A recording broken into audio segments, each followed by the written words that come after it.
नाज़रीन, एक video social media के ऊपर बहुत ज्यादा सर्कुलेट कर रही है और ये वीडियो वजीराबाद अटैक की है जहां पर इमरान खान साहब को गोलियां मारी गई थी, दिन दहाड़े गोलियां मारी गई थी। और ये एक साल के बाद एक एक्सक्लूसिव वीडियो है जो कि कंटेनर के ऊपर से मंजर आम पर आई है। यानी एक साल में इस केस का कोई खुलासा नहीं हुआ, मामला आगे नहीं बढ़े, लेकिन पहली दफा ये वीडियो मंजर आम पर आई है कि जो कंटेनर के ऊपर का माहौल था, यानी नीचे से बहुत सारी हमने वीडियोस देखी हैं, लेकिन ऊपर अंदर कंटेनर का जो माहौल था वो मंजर आम पर आया है, जहां पर इमरान खान साहब गिरे हुए, उन्हें गोलियां लगी हैं, वो गिर गए हैं, लेकिन उसके बावजूद हिम्मत का मुजाहिरा कर रहे हैं, उसके बावजूद कोई इतना हड़बड़ाहट या परेशानी का मुजाहिरा नहीं कर रहे। वीडियो मंजर आम पर आई है और ये वीडियो कंटेनर के ऊपर की है जहां पर बहुत ज्यादा माहौल डिस्टर्ब हो जाता है और ये गोलियां वहां पर फायर हुई थी। अब इसी वीडियो के बाद या इस सारे मामले के बाद आपने देखा था कि एक वीडियो अचानक से मंजर आम पर आती है जहां पर एक नौजवान जिसे कहा जाता है कि इसने असल में गोलियां चलाई थी, उसकी भी एक वीडियो पाकिस्तान में जारी कर दी गई थी। लेकिन हैरानकुन या खौफनाक पहलू इस सारे मामले का यह भी है कि जिस एसएचओ ने वो वीडियो जारी की थी, उन एसएचओ साहब के बारे में बाद में खबरें आना शुरू हो गई कि उनका हार्ट अटैक हुआ और वो भी इस दुनिया से चले गए हैं। लिहाजा वो बहुत सारा जो मामला है आज वो अभी भी उसका कोई खुलासा नहीं है, उसकी कोई डिटेल सामने नहीं आई।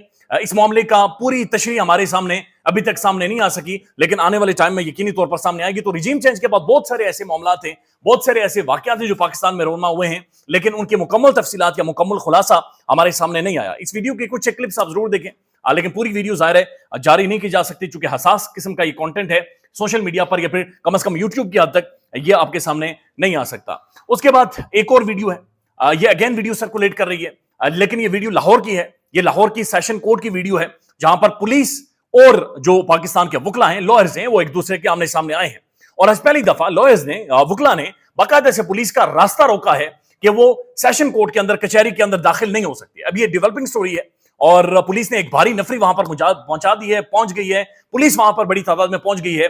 और इसकी बुनियादी वजह यह है कि आज जो पुलिस लोगों के घरों में छापे मार रही है और जिस तरह से अफजल भाट साहब, जो जिनका ताल्लुक तहरीक इंसाफ से है, जिन्होंने एक वर्कर कन्वेंशन करवाना था, लेकिन जिस तरह से उसके बाद उनके घर में छापे मारे जाते हैं, उनके ऊपर केसेस होते हैं, वकला के ऊपर केसेस होते हैं, इस पर वकला ने रिएक्ट किया है और उन्होंने कहा कि अदालत के अंदर, अदालत के प्रेमिसेस में अब हम पुलिस को बाकायदा से दाखिल नहीं होने देंगे। एक दिन पहले की भी वीडियो है मानसेरा में जहां पर अदालत ने बाकायदा अहकाम जारी किए, लेकिन उसके बाद हमने देखा कि पुलिस वहां पर पहुंचती है, चार दीवारी के अंदर जो मानसेरा में एक तहरीक इंसाफ का वर्कर्स कन्वेंशन होना है, वहां पर जाकर पुलिस अपनी गाड़ियों में, पुलिस की गाड़ियों में, सरकारी गाड़ियों में वहां से कुर्सियां उठाती है और कुर्सियां उठाकर वहां से चली जाती है। लेकिन उसके बाद पूरा मानसेरा जाहिर है बाहर निकल आया था, लोग उमड़ आए थे और एक मैसिव डेमोन्स्ट्रेशन मानसेरा के अंदर हुई हैं। लेकिन पुलिस के हवाले से एक और बड़ी एक हैरत अंगेज खबर है, बल्कि ये मामला आज सुप्रीम कोर्ट में पहुंचा है और जस्टिस काजी फाइज ईसा साहब ने भी आज इसके ऊपर कुछ एक रिमार्क्स पास किए हैं। मामला बुनियादी तौर पर यह है कि एक घर में रेड किया गया और जिस घर में रेड किया गया ये पुलिस की मुखबरी की वजह से, यानी पुलिस का जो मुखबिर था उसने पुलिस को खबर दी कि इस घर में आप रेड करें, यहां पर कुछ ऐसे मामला हो रहे हैं जो ठीक नहीं है। जब पुलिस वहां पर रेड करती है, दरवाजे तोड़कर अंदर जाती है, तो अंदर पुलिस वालों का एक पेटी भाई यानी पुलिस कांस्टेबल एक खातून के साथ नाजेबा हरकतें करता रहा, या फिर बहरहाल जो भी मामला वो पीटीवी के ड्रामे देख रहा था खातून के साथ, वो बताया जा रहा है कि वो अंदर वो सारे मामला में बिजी था और वहां पर वो पुलिस कांस्टेबल पकड़ा गया है और ये मामला सुप्रीम कोर्ट तक पहुंचा है। इसकी तफसीलात ये हैं कि पंजाब पुलिस ने अपने एक कांस्टेबल को नौकरी से निकाल दिया कि वो तवाइफ के पास जाता है। खातून ने अदालत में बयान दिया कि कांस्टेबल उसका शौहर है। चीफ जस्टिस काजी फाइसा ने आईजी पंजाब की दरखास्त खारिज कर दी। अदालत आने वाले एसपी इन्वेस्टिगेशन भावल नगर की भी क्लास हुई है। खातून तवाइफ है और पुलिस ने मुखबरी पर कांस्टेबल का पीछा करके रेड किया है। एडिशनल एडवोकेट जनरल, क्या पंजाब पुलिस की मुखबर अपने ही एहलकारों की मुखबरी करते हैं कि कौन कहां रात गुजारता है?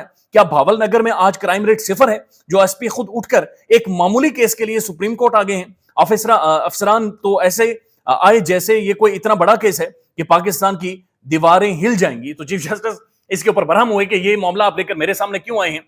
लेकिन वो जो एक पुलिस वाला था, जिसे पुलिस कांस्टेबल था, उसे नौकरी से फारिग किया गया क्योंकि खातून के साथ वो एक मसरूफ था। लेकिन बाद में वो जो खातून थी तवाइफ थी, लेकिन बाद में उस खातून को भी प्रेशर में डालकर कहलवा दिया गया, जी ये मेरा शौहर है, मेरा खमंद है, मेरा हस्बैंड है। और पुलिस ने यहां पर भी इंक्रोच किया है। पुलिस ने उस तवाइफ के मुताबिक, पुलिस ने उस तवाइफ की जो चादर और चार दीवारी है उसका तकद्दुस भी पमाल किया है। और हमने बहुत सारी ऐसी जगह देखी है जहां पर पुलिस लोगों के घरों के अंदर जा रही है और उनकी बेशुमार बहनों को, लोगों की खवातीन को और उनकी बहनों को उठा लिया जाता है। अब पाकिस्तान के अंदर सवालात का एक सिलसिला है और यह सिलसिला लम्स यूनिवर्सिटी से शुरू हुआ और ये इस्लामाबाद लिटरेरी फेस्टिवल तक जाकर पहुंचा है। अब इंटरेस्टिंग बात यह कि मतीउल्लाह जान साहब ने वहां पर कुछ ऐसे सवाल पूछे हैं जिनका जवाब किसी के पास नहीं है। जहां पर मतीउल्लाह जान साहब ने यह कहा कि मैं वो साफी नहीं हूं जिसे یہ فون کر کے کہا جائے گا کہ ایک بندہ ہم نے اغوا کیا ہوا ہے, کڈنیپ ہوا ہے, ایک بندہ اس کی انفورسڈ ڈسپیئرنس ہے, اس کا تم نے انٹرویو کرنا ہے, اور انٹرویو کر کے 9 مئی کے حوالے سے زبردستی اسے بہت ساری چیزیں اگلوانی ہیں. یہ سوالات تو آپ نے دیکھے, لیکن وحید مراد صاحب کا ایک اور سوال ہے, اور یہ سوال بھی آن ایئر ہوا ہے. اب یہ سوال ایسا سوال ہے کہ جسے میں دہرا نہیں سکتا, اب میں آپ کے سامنے نہیں رکھ سکتا, میں ویڈیو آپ کے سامنے رکھوں گا, لیکن پاکستان میں سوال یہ اٹھ رہا کہ پیمرا نے یہ چلنے کیسے دیا, کیسے پیمرا پیچھے ہٹ گیا, اور یہ سوال چلا ہے. اب پہلے سوال سن لیں وحید مراد صاحب کیا کریں, اور اس کے بعد پھر آتے ہیں. میرا صرف یہ کہ جنرل صاحب نے کہا کہ ریاست کے مفادات ہوتے ہیں, تو میرا ماننا یہ ہے کہ ریاست کیا چیز ہے, ریاست زمین کا ایک ٹکڑا ہے, اصل مفادات اس ٹکڑے پہ بسنے والے لوگوں کے ہوتے ہیں, ان کے لیے کام کرنا چاہیے. اور وہ جو آپ کہتے ہیں کہ ایک گروہ, تو اس ملک میں وہ ایک گروہ جس کے مفادات کے لیے کام ہو رہے ہیں اور جو فیصلہ ساز ہیں وہ گروہ آپ کا ادارہ ہے, ٹھیک ہے. تو برائے کرم آپ تو وردی اتار چکے ہیں, ان کو کم از کم یہ بتا دیں کہ اس قوم کے لیے کچھ کر لیں. بہت شکریہ. 45 سیکنڈ کے لیے ویڈیو ہے, 45 سیکنڈ کا یہ سوال ہے, اور ریاست کے مفادات کے اوپر انہوں نے روشنی ڈالی ہے. اور ریاست کچھ بھی نہیں ہوتا, وہاں پر رہنے والے لوگ ہوتے ہیں, اور ریاست کی تعریف جو پولیٹیکل سائنس میں ہے, ریاست کی تعریف جو ارشد شریف صاحب کرتے رہے, ریاست کی جو اصل ڈیفینیشن ہے, وہ ریاست کا جو پہلا عنصر ہے وہ وہاں کی عوام ہے.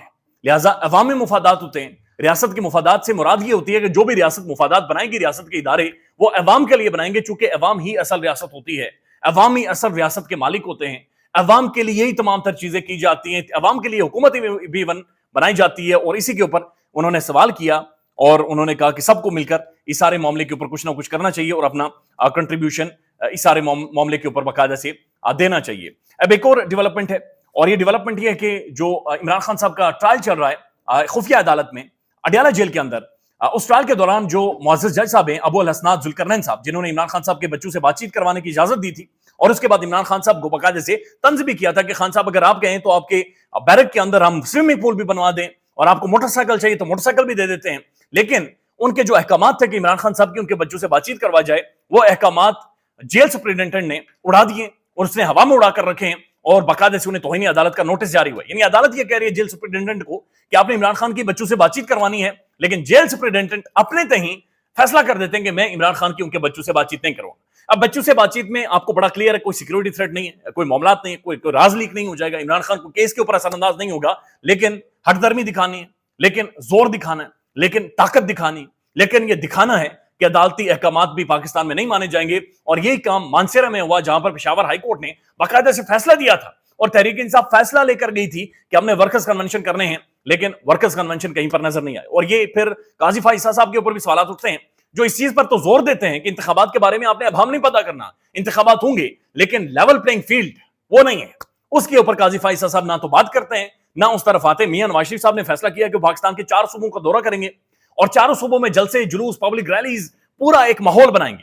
لیکن ایک پارٹی ہے, ایک سیاسی جماعت ہے جس کا نام لینے پر پابندی ہے, جس کے ورکرز کو اٹھایا جا رہا ہے, جس کا جھنڈا لے کر آپ گھر سے باہر نہیں نکل سکتے, اور وہ عمران خان کی پارٹی ہے جسے باقاعدہ سے روکا جا رہا ہے اور معاملات کو بالکل ٹھپ کیا جا رہا ہے. اب ایک اور خبر ہے, اور خبر یہ ہے کہ مولانا فضل الرحمان صاحب دوحہ میں پہنچے ہیں, اور دوحہ میں انہوں نے فلسطین کے یا آپ کہہ سکتے ہیں کہ حماس کے بہت سارے عہدیداران سے ملاقات کی ہے. اب ملاقات تو ہو گئی ہے, اب آپ کو بھی سمجھ آتا ہے کہ مولانا صاحب اس میں کیا رول پلے کر سکتے ہیں, کیا کردار ادا کر سکتے ہیں, پاکستان کیا کردار ادا کر سکتا ہے. لیکن وہ جو تصویریں ہیں, ان تصویروں کو میسیولی وائرل کیا جا رہا ہے, ان تصویروں کو سپورٹ کیا جا رہا ہے, شیئر کیا جا رہا ہے, اور لوگوں کی اور میڈیا گروپس کی ذمہ داری لگا دی گئی ہے کہ مولانا صاحب کے حوالے سے یہ تصویریں یعنی آپٹکس کریٹ کریں کہ مولانا صاحب نے کوئی بہت بڑا مارکا مار دیا. اب فلسطین والا جو معاملہ ہے, فلسطینیوں کے ساتھ پاکستانی سارے کھڑے ہیں, لیکن مسئلہ یہ ہے کہ پاکستان کے اندر گزشتہ 16 سے 18 ماہ کے اندر جو انسانی حقوق کی پامالیاں ہوئی, پاکستان کے اندر جو انلیگل گرفتاریاں ہوئی, پاکستان کے اندر جو مار دھاڑ ہوئی, اس دوران مولانا صاحب بالکل منظر سے غائب تھے. بلکہ ایک ہی دفعہ منظر عام پر آئے تھے جب یہ تھائی لینڈ گئے تھے, اور تھائی لینڈ کسی ملاقات کی غرض سے گئے تھے. اس کے علاوہ کوئی بھی چیز ابھی تک منظر عام پر نہیں آ سکی, اور لیکن ابھی جا کر وہ باقاعدہ سے وہاں پر ملاقاتیں کر رہے ہیں, اور ملاقاتوں میں حماس کے لیڈران کے ساتھ وہ گفتگو کر رہے ہیں. خیال رکھیے گا اپنا, اللہ حافظ. پاکستان میں اس وقت سب سے بڑا مسئلہ بولنے کا ہے. پاکستان میں بولنے نہیں دیا جاتا, زبانیں کھینچ لی جاتی ہیں, ڈر ہے, خوف ہے, ٹیرر ہے. پاکستان کا میڈیا مکمل طور پر کنٹرولڈ ہے, ویل مینجڈ ہے, ایک میسو سینسرشپ ہے. اسی طرح کا دباؤ پاکستان میں سیاست.pk بھی فیس کر رہا ہے, جسے پاکستان بھر میں گزشتہ کئی مہینوں سے ماورائے آئین, ماورائے قوانین مکمل طور پر بند کر دیا گیا ہے, مکمل طور پر بین کر دیا گیا ہے. سیاست.pk کی نشریات کو لمیٹڈ کر کے پاکستان میں چھوڑ دیا گیا ہے. تمام تر قانونی محاذ کے اوپر آواز اٹھائی گئی, دستک دی گئی, لیکن ہر طرف سے خاموشی ہے, سناٹا ہے, कहीं पर कोई सुनवाई नहीं है, कोई सुनने को तैयार नहीं है। लेकिन इसका हल क्या है? क्या खामोश हो जाएं? क्या सवाल ना करें? क्या मालूमात आप तक ना पहुंचाएं? क्या इंफॉर्मेशन आप तक ना पहुंचाएं? मालूमात भी पहुंचेगी, इंफॉर्मेशन भी पहुंचेगी, सवालात भी उठेंगे, लेकिन अब आपने रोल प्ले करना है, आपने अपना किरदार अदा करना है। और छोटा सा एक प्रोसीजर है, प्रोसेस है, उसके बाद आप अपना किरदार अदा करें और हमारी मदद करें। पहले आपने ये करना है कि हमारे YouTube चैनल को सब्सक्राइब करना है, उसके बाद ज्वाइन के बटन के ऊपर जाना है, क्लिक करके हमारा मेंबर बनना है। या फिर दूसरा ऑप्शन ये है कि आपने वीडियो की डिस्क्रिप्शन में जाना है, वहां पर पैट्रियन का लिंक मौजूद होगा, उस लिंक के ऊपर क्लिक करें और हमें सपोर्ट करें, हमारा हिस्सा बने, हमारी ताकत बने। ख्याल रखिएगा। अल्लाह हाफिज।